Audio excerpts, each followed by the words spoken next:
Alright, I have to continue. For the viewers at home. Greetings, old. The stars tell me you've been rigorously following Laviva's training regimen, though I harbor doubts to that. Go out and do things while I traipse about the realm constitutes a regimen. She is all we have, so I suppose we have to make do. And as the stars would have it, she's just sent word that she is ready for us to attempt the opening of the second Heaven's Gate. You are aware of the seven heavens, are you not? Just as there are seven realms to the underworld, so too are the seven realms of the firmament. Each of the first six represent one of the six basic elements: earth, ice, water, and wind, lightning, and fire. The seventh and final heaven representing the element's astral polarity. The first six heavens are represented by the six constellations, which each revolve around the pole star. Astrologians of the Charlian school draw on the aether contained in the celestial bodies represented in the constellations by unlocking or opening the gate to heaven that the constellation is correlated with. There is no actual gate. Think of it more of a portal to the soul. You are opening your mind, allowing for attunement with these distant bodies, much like the ones that one attunes with an aetherite, but on a far grander scale. I am definitely not being distracted by a dancing potato. Now, this may come as a revelation, but Heidelin is not flat like most believe, and it is, in fact, a sphere so large that when we walk upon it, it only appears to be flat. Because it is a sphere, there are some locations better suited than others for observing certain constellations. That is what Laviva is doing right now.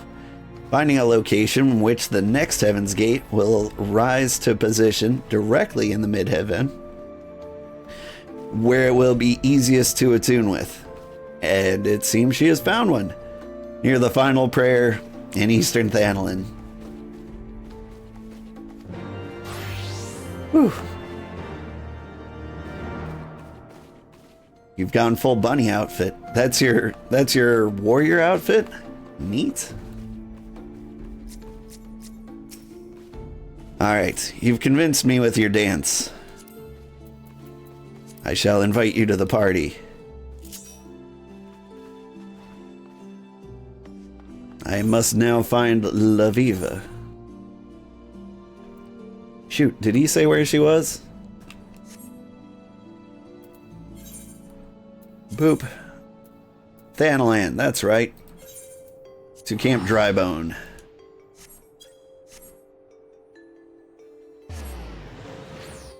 Whoop!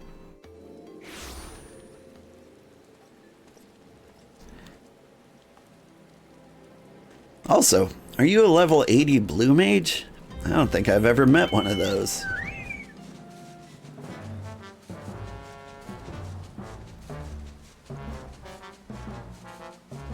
I wasn't sure how, like, the average person felt about, like, the blue mage stuff.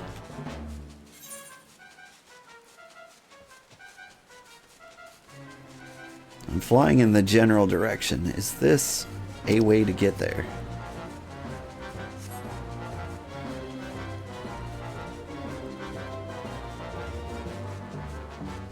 Whoop.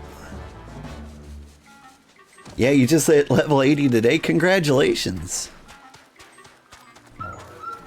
Is that max level for blue mage? I wouldn't be surprised if it was.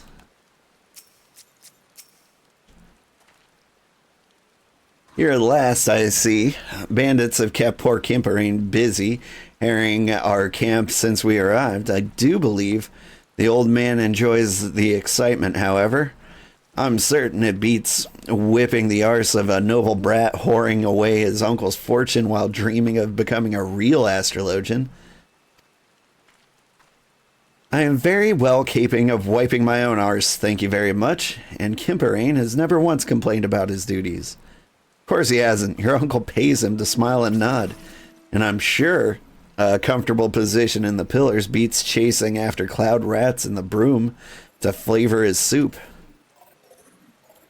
Are we here to trade banner, milady? Because I was led to believe we'd be unlocking a celestial gate. You'll find the Kimperane has many good uses. I haven't the faintest doubt that he will most ably handle any ruffians who happen to come stumbling up about looking for prey. Now old and Janaquanard, we must be patient and wait for the constellation to reach its highest and brightest point.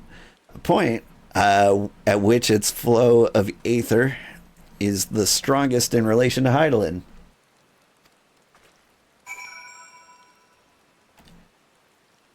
OMG, you have that mount? The cube mount?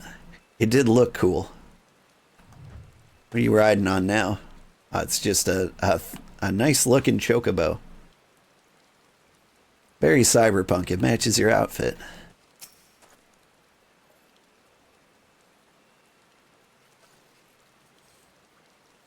And she's got a sphere. I saw that sphere in one of Cider Spider's achievement hunting videos. Which means that must be pretty hard to get. There, old. The balance. Focus on the constellation and attune to its power. That it? The balance represents the heaven of fire, a realm made prosperous by the blessing of the traders, and at the same time, those whose equilibrium is maintained by the divine judgment of Azima the Warden.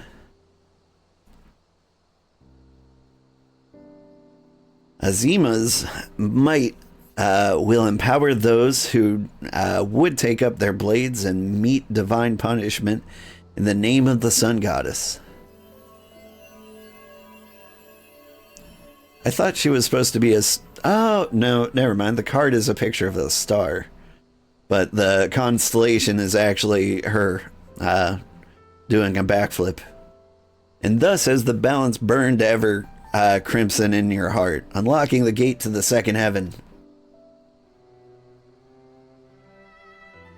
They're going to raise the level cap for blue mages to 90 soon. Neat. Now let us speak ourselves to the next location. Little Alamigo, eh?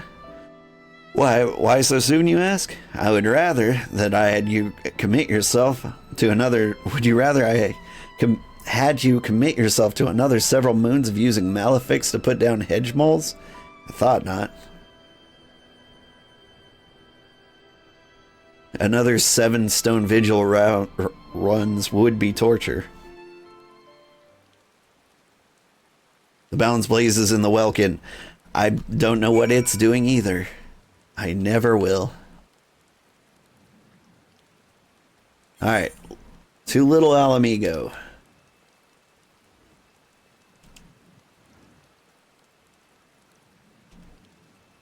Come on. Boop.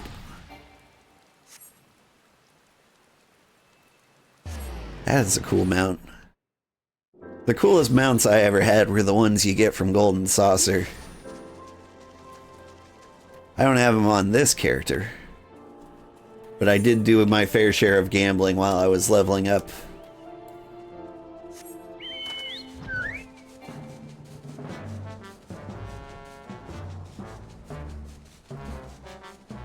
I was going to save up for a Sabotender Planisphere, but since you just gave me this much nicer one, maybe I will spend it on like a flying carpet or a magical spinning turtle.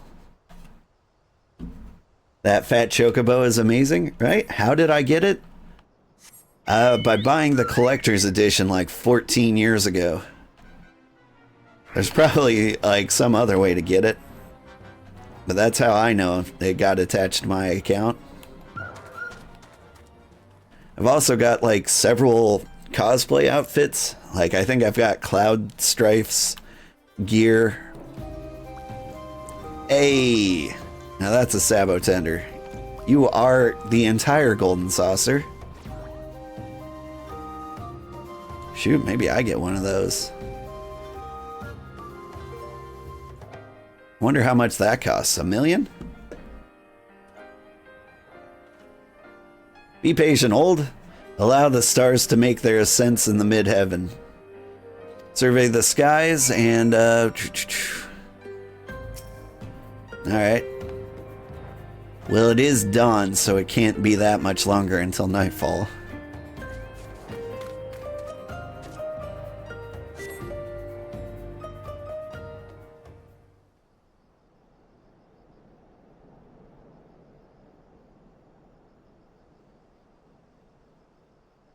Raise your eyes to the stars and witness the violet glow of the spire.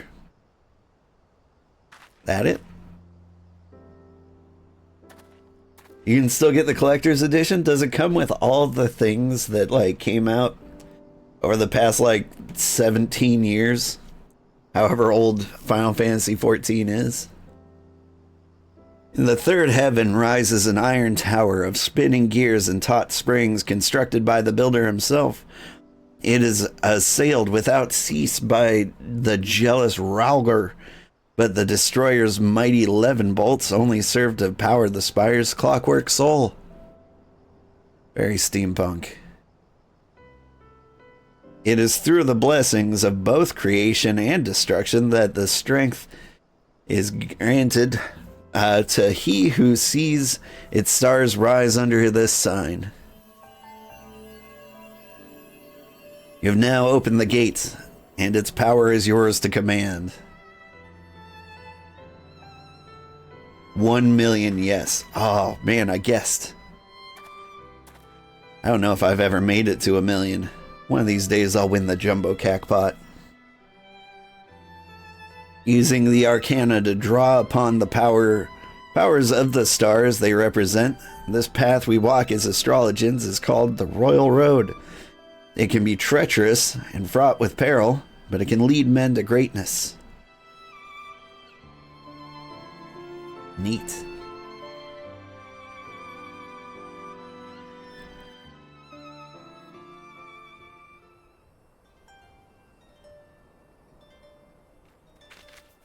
Just keep doing the fashion report? Is that the best way to make money? It probably is. I think I've heard that before somewhere. But the fashion report is like the least fun thing you can do. I'm partial to triple triad myself. Well, that's cool.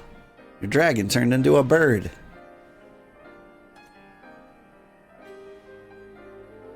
You've got a lot of cool mounts. What's your total playtime in this game? How many years have you spent acquiring all these things? What's on my VTuber sleeve? That's my little Sugarheart. It's just a heart with a little white diamond shape in it. That's my logo. Your realm is quite the paradox. On one hand, it is full of life and magic and wonder, one of the richest lands in all of Hydaelyn. On the other, it is literally brimming over with strife. How do you tell what your playtime is? Shrug? Win the jumbo cactopot. Yeah, so to win the jumbo cactopot, you select 4 numbers. You can do that 3 times a week. So that's 156 attempts a year. You've got like a 1 in 1,000 chance of guessing right. So it'll only take like 10 years to win the jumbo cactopot. Easy. It's about how long it'll take us to beat the main story quest, so yeah, let's do it. Your realm is quite the paradox. On one hand, it's full of life, magic, and wonder. One of the richest lands in all of Hydaelyn. On the other, it is literally brimming over with strife. Take Little Alamigo, the wretched souls displaced from their homes by the flames of war or Ishgard, mired in its own pointless conflict with an enemy so old it does not even remember why it fights. The foolish believe that it is their fate to suffer, and so they turn their gaze away from the stars, when those self-same stars have the power to show people there are many paths. But that power can only be channeled by the few, those like me and you, and to a lesser extent, Jean Quinard. And it is our duty to use that power to benefit those who remain lost or misguided. Remember that, and maybe one day you will truly become my grandfather's successor. Ooh, that's exactly what I've been trying to tell the Astrologians of my home nation. Why disregard something that has the power to grant succor to the wounded and the power to uplift the downtrodden, to strengthen the weak? The answer to that is easy. Empowering those without power lessens the power of those who already have it. Heal the weak so they might rise up and topple those who made them weak. Why would anyone in a position of power do that? Even our great nation of learning is corrupted by this manner of thought. We hoard our knowledge so that we might remain the brightest. Why do you think that it took so long for Professor Mace to visit you, Jean Quinard? Yes, I know that what he told you, but that was not the whole of it. Those of the ruling quarter did their damnedest to stand in the way of my grandfather, worried that his passion for his field would kindle widespread interest in Charlian astrology. They only allowed him his recent trip, knowing he was now too old to do aught of the sort. Fortunately, the ruling quarter did not realize I would be accompanying my grandfather. All these past turns of the suns have been most fruitful. Yet, while you have opened half of the heaven's gates, there's still much of what we like to refer to as the royal road ahead of you.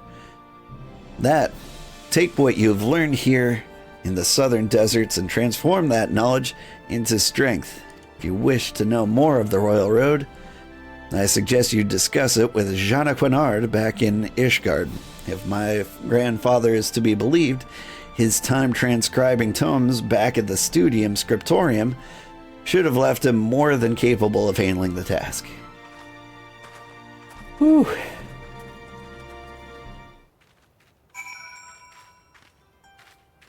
Let's see.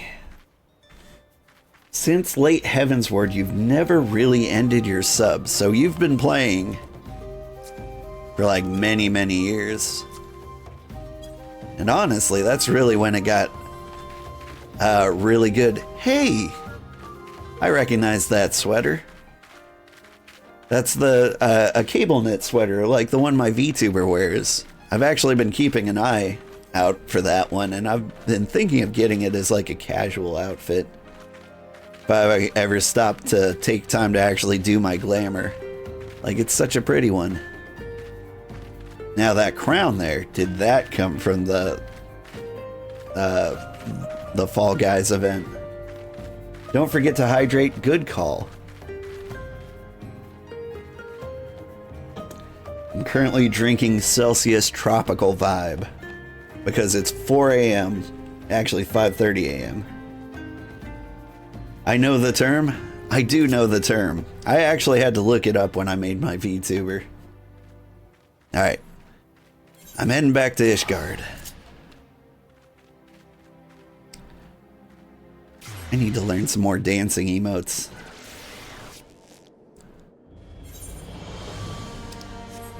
The most popular one being probably the Manderville. That's just a fun quest line to do.